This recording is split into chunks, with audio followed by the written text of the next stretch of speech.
Hi friends, welcome back to Panstickry. மாம்பழம்னா எல்லாருக்கும் favourite. அதை பல வெரைட்டியில் சாப்பிட்டு பார்த்துருப்போம். மாம்பழம் வச்சு ஒரு குழம்பு ட்ரை பண்ணி பார்க்கலாமா? வாங்க இந்த வீடியோவில் மாம்பழம் வச்சுட்டு ஒரு குழம்பு பார்க்கலாம். இதை கேரளாவில் நிறைய பேர் விரும்பி சாப்பிடுவாங்க. மாம்பழ புளிசேரின்னு சொல்லுவாங்க. இந்த குழம்பு செய்ய கொஞ்சம் ஐட்டம்ஸ் போதும். என்னென்னு பார்க்கலாம் வாங்க. மாம்பழம் 4, பச்சை மிளகாய், மிளகாயோட காரத்துக்கு ஏற்ற மாதிரி எடுத்துக்கலாம். தயிர் 1 கப், தேங்காய் 1 மூடி. தேங்காவை நல்லா துருவி எடுத்துக்கலாம்.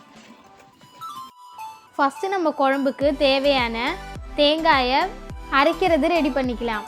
நம்ம துருவி வச்ச தேங்காயில் 1/2 டீஸ்பூன் மஞ்சள் தூள், 1 டீஸ்பூன் மிளகாய் தூள், 1 டீஸ்பூன் ஜீரகம் சேர்த்து கொஞ்சம் தண்ணியும் சேர்த்து நல்லா சாஃப்டாக அரைச்சிக்கலாம். சாஃப்டாக அரைச்சா குழம்பு நல்லா வரும். இப்போ நம்ம மாம்பழத்தை எடுத்து அதோட தோலை மெதுவாக உரிச்சிக்கலாம். வீடியோவில் அட்ராக்டிவாக தெரியறதுக்காக நாங்கள் தோலை கஷ்டப்பட்டு உரித்து எடுத்துருக்கோம். நீங்கள் ட்ரை பண்ணும்போது சாதாரணமாக கட் பண்ணியே எடுத்துக்கோங்க. வீட்டில் பண்ணும்போது நாங்கள் கட் பண்ணி தான் போடுவோம். தோல் உரித்த பழத்தை அப்படியே குக்கரில் போட்டு பச்சை மிளகாய், வேகத்துக்கு தேவையான தண்ணி,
சப்ஸ்கிரைப் பண்ணிக்கோங்க.